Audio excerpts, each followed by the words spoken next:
Selamat pagi anak-anak terkasih, selamat datang di kelas 6 Agama Katolik pelajaran 6. Semoga kalian tetap sehat dan tetap semangat ya. Sebelum mengawali pembelajaran hari ini, marilah kita mengawali terlebih dahulu untuk mengucap rasa syukur kepada Tuhan dengan berdoa. Mari siapkan hati untuk berdoa. Dalam nama Bapa dan Putra dan Roh Kudus. Amin. Allah Bapa yang Maha Baik, Engkau sangat mencintai umat manusia. Engkau tidak mau membiarkan mereka hidup dalam penderitaan. Oleh sebab itu, Engkau mengutus Nabi untuk mengingatkan manusia agar bertobat dan kembali ke jalan yang benar. Semoga kami selalu mau mendengarkan dan melakukan apa yang diajarkan oleh para nabi-Mu. Demi Kristus Tuhan dan pengantara kami. Amin. Dalam nama Bapa dan Putra dan Roh Kudus. Amin. Baik anak-anak, pembelajaran hari ini yaitu pelajaran 6 yang berjudul Nabi Yesaya. Berikut adalah gambar dari Nabi Yesaya. Kira-kira seperti ini. Ya anak-anak, semua orang pasti pernah melakukan kesalahan atau dosa. Ketika manusia jatuh dalam dosa, Allah itu tidak tega membiarkan begitu saja. Ia mengutus para nabi untuk mengingatkan manusia untuk kembali kepada Allah dan bertobat. Seperti hanya Nabi Yesaya diutus Tuhan untuk mengajak orang Israel bertobat dari segala macam dosa. Ia memberikan harapan kepada orang Israel bahwa Allah akan mengampuni dosa-dosa mereka jika bertobat. Ya, begitu. Ya, ini adalah nanti saya tampilkan contoh ketidakadilan ya. Ini maaf, ini tulisannya agak salah mengetik. Contoh ketidakadilan di negeri ini. Ya, contohnya pertama tentang hukum. Mungkin ini di sini ada gambar nenek. Ya, nenek ini yang sudah tua dihukum karena dituduh untuk mencuri kayu. Dalam kasusnya nenek itu tidak sengaja masuk ke lahan orang, kemudian ia mengambil kayu tanpa sengaja, kemudian dihukum. Hal ini sebenarnya bisa diatasi dengan secara kekeluargaan, karena yang melihat nenek dengan kondisi tua dan tidak mampu seperti ini. Kemudian ya, contoh ketidakadilan di negeri ini juga fasilitas yang di sekolah kurang merata. Ini terjadi di luar, biasanya di luar dari Pulau Jawa, di NTT, di Papua, seperti itu. Jadi fasilitas itu masih belum merata di negeri ini. Tapi semakin hari pemerintah kita juga memperhatikan hal ini sehingga diupayakan. Itu bentuk contoh ketidakrataan dan kurang keadilan dari segi pendidikan. Kemudian tentang bantuan yang salah sasaran. Banyak sekali oknum-oknum orang-orang yang menyalahkan bantuan dipergunakan untuk kepentingan diri sendiri, untuk kepentingan keluarganya. Banyak sekali orang yang justru membutuhkan itu malah tidak mendapatkan bantuan. Bahkan orang yang sudah mampu, punya mobil dan rumah besar itu malah mendapatkan bantuan. Hal itu karena curangnya dari oknum yang menyalahkan kekuasaannya untuk kepentingan pribadi atau keluarga, seperti itu. Jadi banyak ya ketidakadilan di negeri ini. Ya, ini mungkin ada yang anak-anak ada yang tahu. Nah, ini adalah novel Baswedan atau tokoh dari anggota KPK. Ya, dia disiram air keras, tapi yang menyiram itu hanya dihukum 2 tahun. Sedangkan ada peristiwa yang sama yang di tempat lain itu dihukum lebih dari 5 tahun. Hal ini bahwa Novel Baswedan merupakan juga pejuang keadilan dari KPK, Komisi Pemberantasan Korupsi, tapi dimusuhi banyak orang sehingga dia disiram air keras hingga cacat, tapi yang melakukan hanya dihukum 2 tahun. Dan ada masih kecurigaan lain bahwa sebenarnya yang dihukum itu bukan pelaku sebenarnya, tapi ada oknum lain. Itu yang membuat hukum kita masih kurang baik. Kemudian ada lagi tentang orang miskin yang sakit butuh kesehatan, tapi banyak pihak-pihak rumah sakit itu masih tidak mau menerima orang miskin atau tidak mau menerima orang-orang yang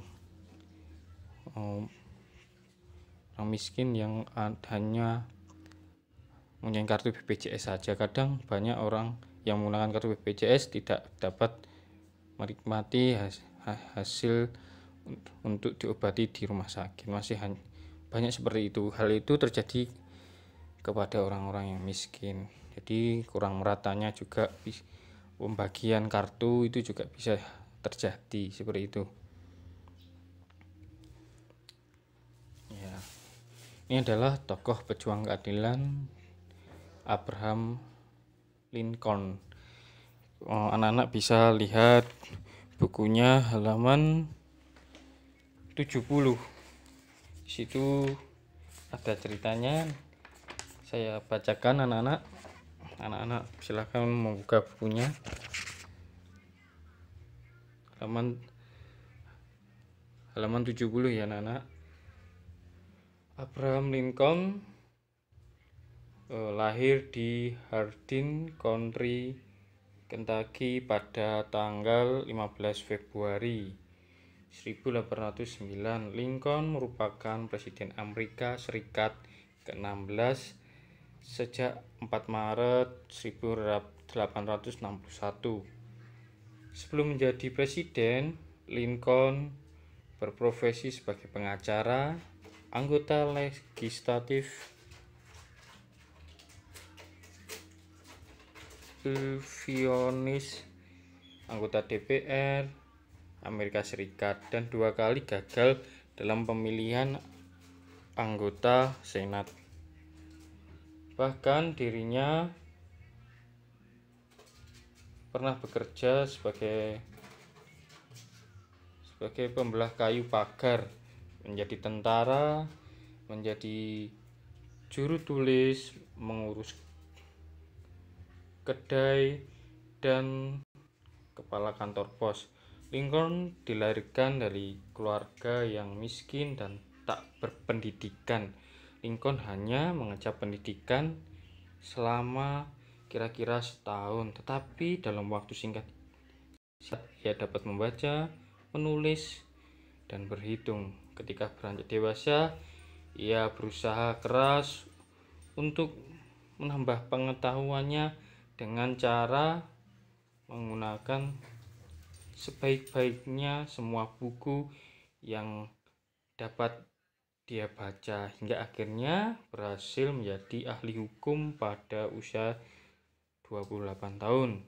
Kerja keras Lincoln mulai dari anak-anak hingga dewasa menjadikan ia hebat. Lincoln terpilih menjadi presiden karena menentang perbudakan pada masa itu dan memperoleh banyak dukungan sehingga mengalahkan pihak negara Konfederasi Amerika yang pro terhadap perbudakan.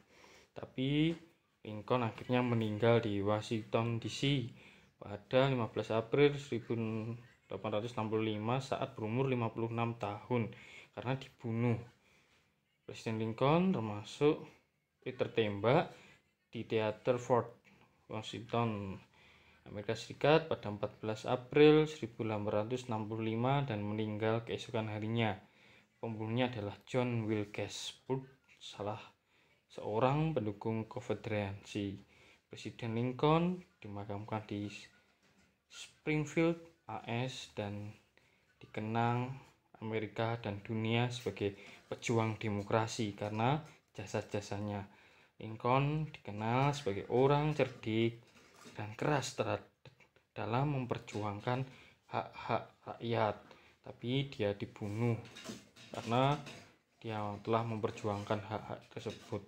Dia juga dianggap sebagai presiden AS yang paling hebat sepanjang sejarah Amerika Serikat. Di Lincoln ini adalah pejuang tokoh keadilan yang mempunyai banyak musuh, akhirnya dia meninggal, tapi jasa-jasanya sangat dihargai oleh seluruh dunia. Berikut ini adalah cuplikan sedikit tentang Presiden Amerika Serikat Abraham Lincoln meninggal dunia. Selengkapnya dalam Today's History.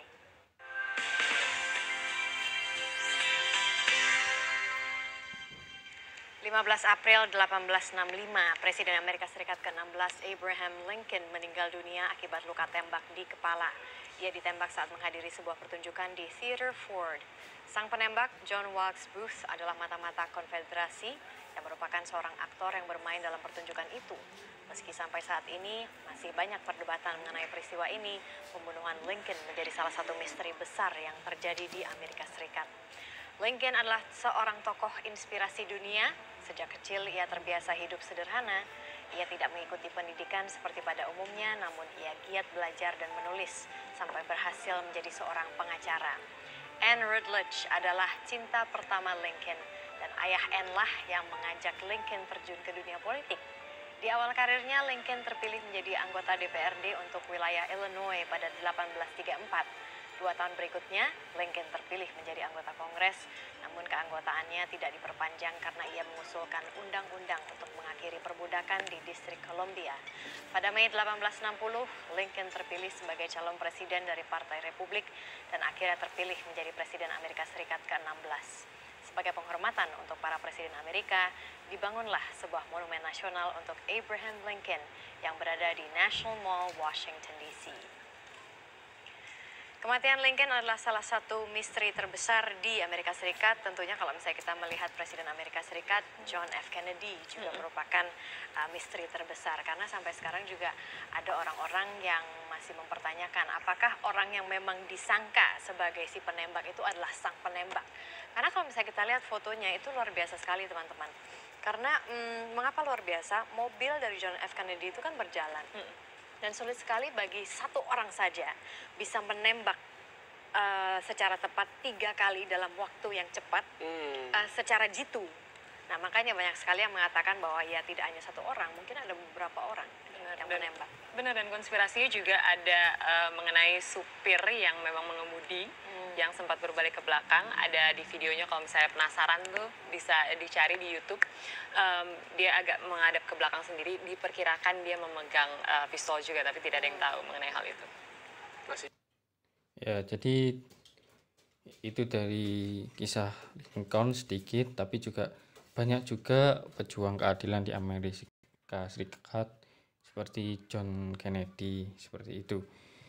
Keadilan mempunyai banyak arti. Keadilan dapat diartikan sebagai keadaan ketika seseorang diperlakukan sesuai dengan hak dan kewajibannya. Sekarang ini banyak orang mengalami ketidakadilan seperti fasilitas tadi, pendidikan yang masih kurang layak, kurang merata. Terus karena hal itu ada juga orang yang miskin yang kurang mendapatkan perawatan kesehatan dan hukum-hukum yang ada di negara kita yang masih belum adil. Kondisi masyarakat yang tidak adil ini membuat orang-orang kecil merasa tidak berdaya, padahal mereka mempunyai hak untuk mendapatkan pelayanan hukum yang adil. Akhirnya di sini muncul para pejuang-pejuang keadilan. Salah satunya kalau di Indonesia itu adalah Munir.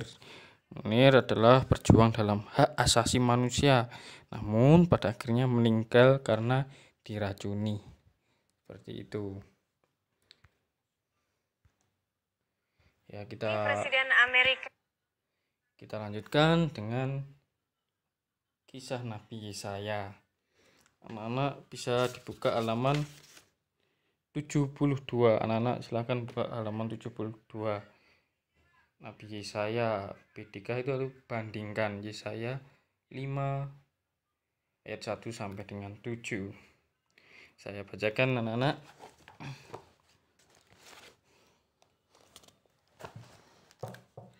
Kira-kira 1 abad sesudah Elia, keadaan di Yerusalem di negeri Israel agak maju.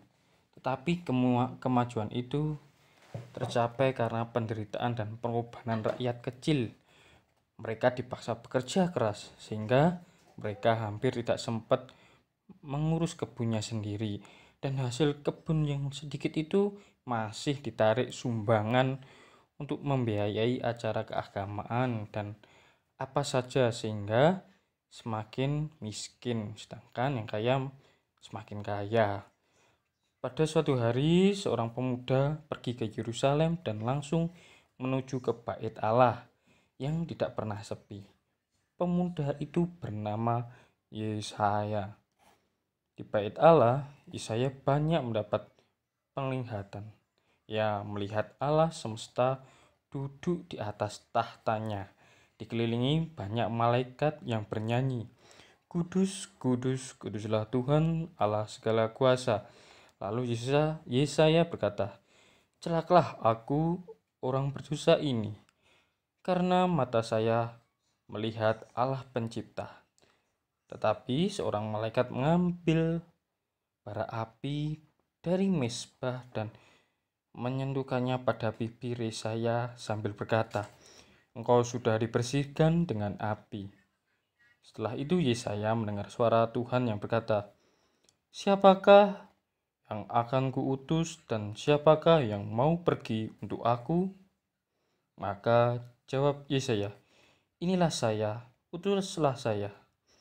Lalu Allah berfirman, "Pergilah dan wartakanlah sabdaku kepada orang-orang Israel."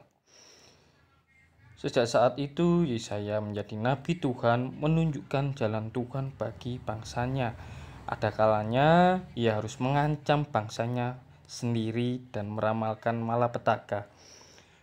Pada suatu hari Nabi Yesaya dengan berpakaian kusut datang lagi ke Yerusalem dan langsung menuju ke Bait Allah.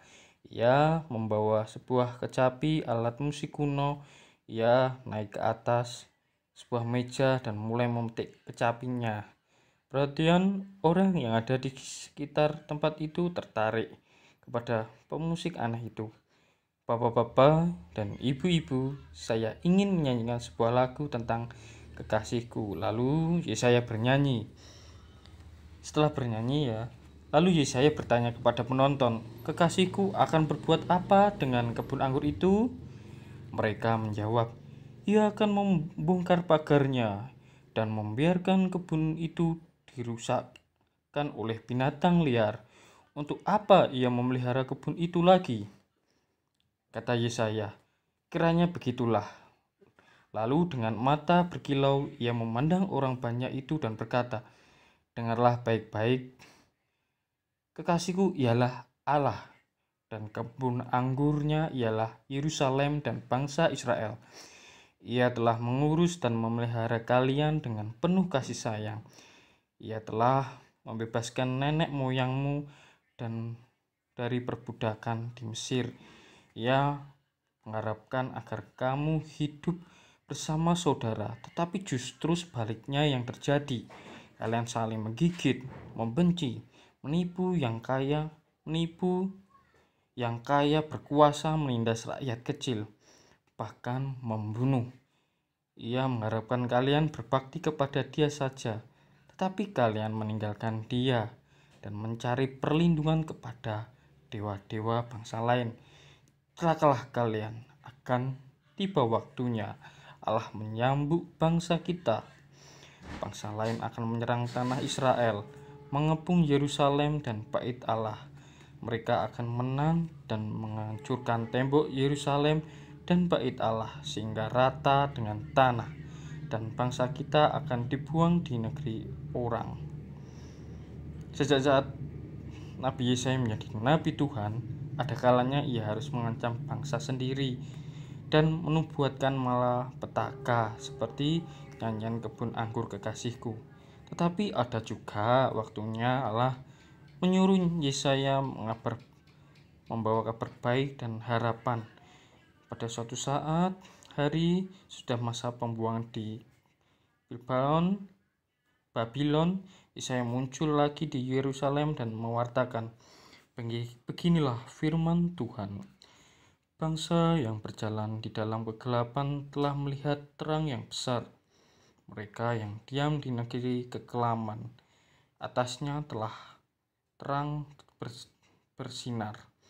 Umatku Israel tidak akan terbuang untuk selama-lamanya.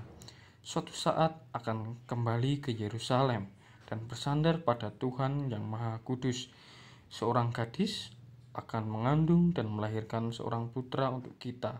Suatu tunas baru akan keluar dari tunggal Isai. Seorang raja akan memerintah dengan benar dan adil. Roh Tuhan ada padanya. Ia menghakimi orang-orang lemah dengan keadilan.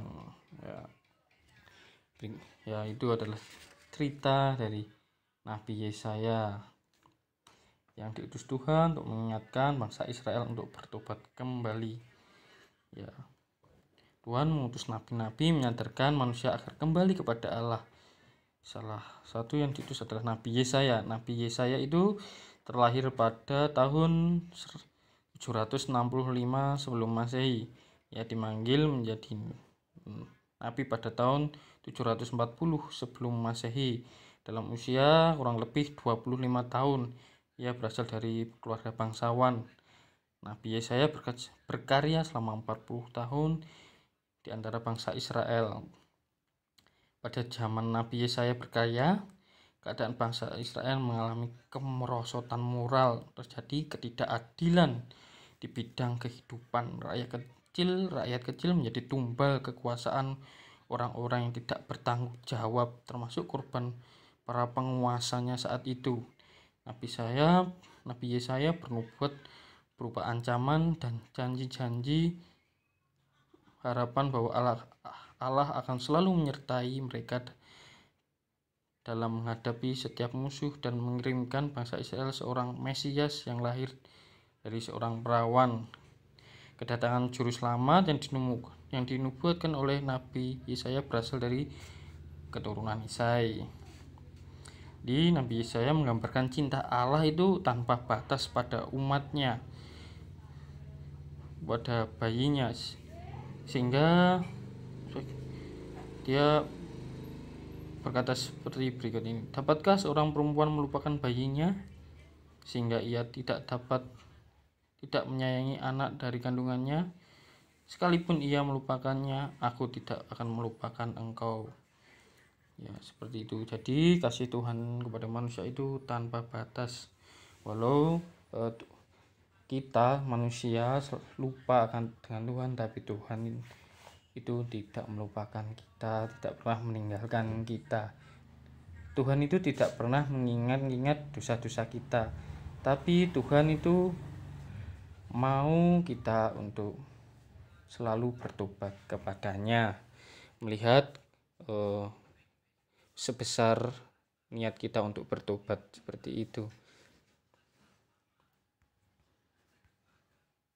Ya, di sini mendalami kitab suci kita menjawab dari pertanyaan ada di buku halaman